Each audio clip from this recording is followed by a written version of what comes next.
Has this ever happened to you? Today on the show, how to replace broken iPhone front glass. This is TechSpain.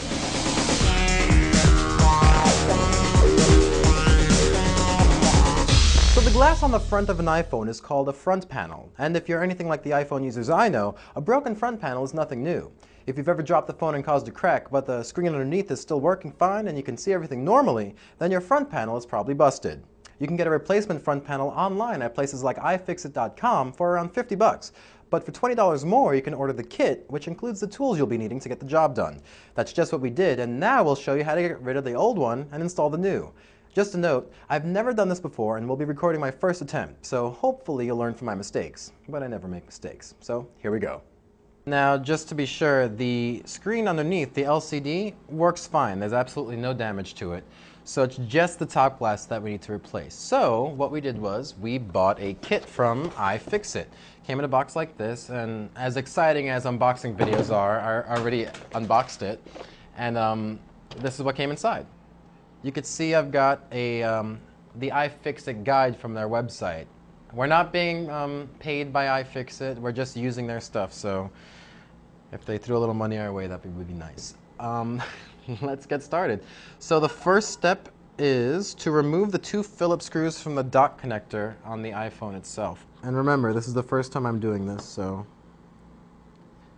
bear with me. Alright, so they're the two screws from the dock connector. They go on either side. The next step is to use the suction cup and pull the iPhone display assembly up from the iPhone itself. So, towards the bottom, we put the suction cup in, and we then lift it. Oh, well, that's not good. We lift it there, up. Now, I happen to know, because I read ahead before I did this, that what just happened was bad. The whole thing is not supposed to come apart like that. You're supposed to lift it up and carefully remove these three connectors. We'll find out how badly that affects us in a moment. There's another screw right here on the display. I'm not sure if you could see that or not. You could try zooming in if you'd like. It's a tiny Phillips screw, and we remove that too. It's right there. I'm not sure if you can make that out. Step 8 in the iFixit guide is to remove the two Phillips screws from the right side of the display assembly. And they're so small. I have no idea how I'm supposed to get that back in. Step 9 is to turn the display over and carefully peel up the thin strip of black tape on the edge of the display assembly. I can't really get that up without tearing it, but I'm just going to assume they wanted me to take it out so I could get rid of these screws on the side, which is step 10. There's 3 Phillips screws on this side. Okay, so we have those 3 screws out. Step 11 is to carefully insert the metal spudger between the 2 metal rails along the edge of the display assembly. And then you gently rotate it to lift the LCD up from the glass. So that kind of like pops up. So once you get the display assembly out, you just kind of slide it away. Now this is the LCD screen. Do not touch this, because getting fingerprints off that will be a pain in the butt. So place that to the side for now. Step 15, using a heat gun or hair dryer, heat the top left area of the touchscreen. So now we have to get a heat gun and remove this stuff, which we'll do right now. So now we've got the Conair Blackbird, which is like the bazooka of hair dryers, I'm assuming, because my sister's got a lot of hair and this is her hair dryer. Now before I start this bad boy up, I'm going to move all the small pieces so that way they don't get blown away. And using a heat gun, we got to heat the top left, that's this here. Use your fingernail to slowly lift up the left corner. In our case, I'm not sure if you can make this out, but the glass is actually pretty broken. Go underneath, and I'm using the spudger and not my fingernails, because I think using your fingernails would be kind of stupid because you'd get cut. And I'm prying the broken bits of glass off.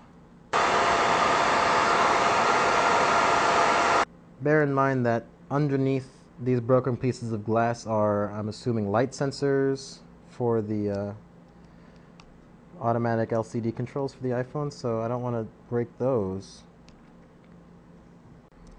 So let's do a little bit of cleanup. Alright, so we've cleaned up things a bit. While the camera was off, I used the hairdryer to heat this plastic up again and kind of flatten it up, because with the heat of the hairdryer, it kind of warped it. and I don't know if they took that into account. And this is just a hairdryer. I'm guessing a heat gun would be much more severe.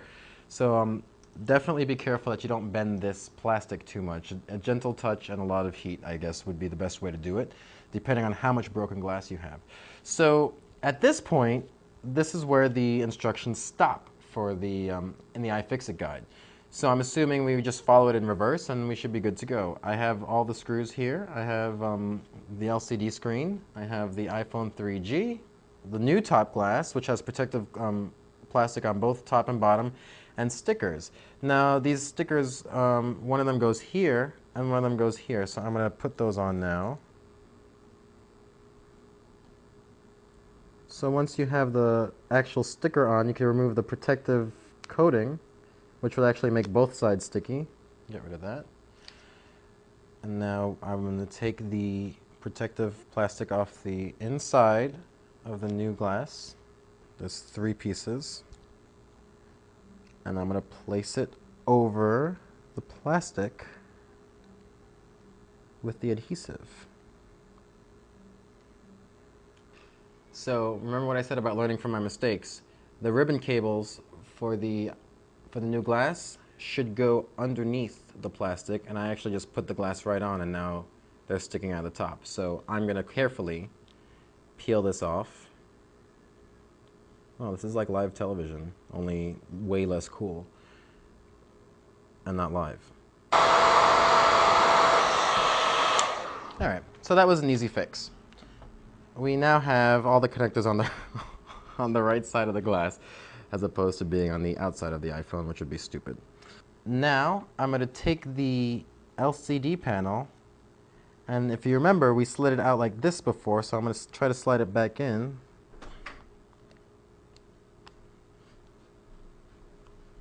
So make sure that the ribbon cables aren't in the way, and then it just snaps into place, it seems. Lining up the tabs with the spudger. Everything is down. Looks pretty good from the front.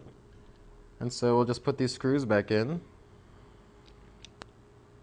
Again, I'm not being endorsed by iFixit, but if I were, I'd say that they should give you a magnetic screwdriver because this one sucks. So the next thing to do is to take the connectors that I should have carefully removed earlier but didn't, and reconnect them all to the iPhone. But there's a little ribbon cable and there's a tiny black cap that you kind of have to push up and out of the way to get it to fit. So once it's up, the ribbon cable slides in a little easier, and you might have to jiggle a little bit, and then you could push the thing down to lock it into place. Now that's not in the instructions, so make sure that you slide the ribbon cable in, then push this down to lock it into place. All right? So next you could push these connectors on, which are a lot easier to get. Just make sure you line them up.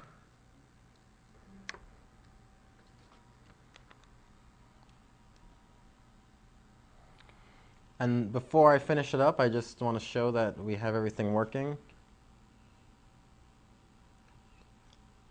All right, and now with that in place, I'm going to start closing up the iPhone.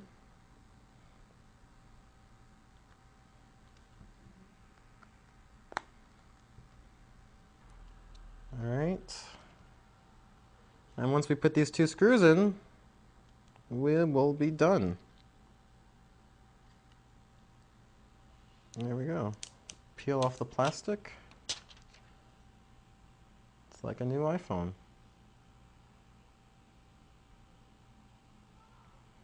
There you go.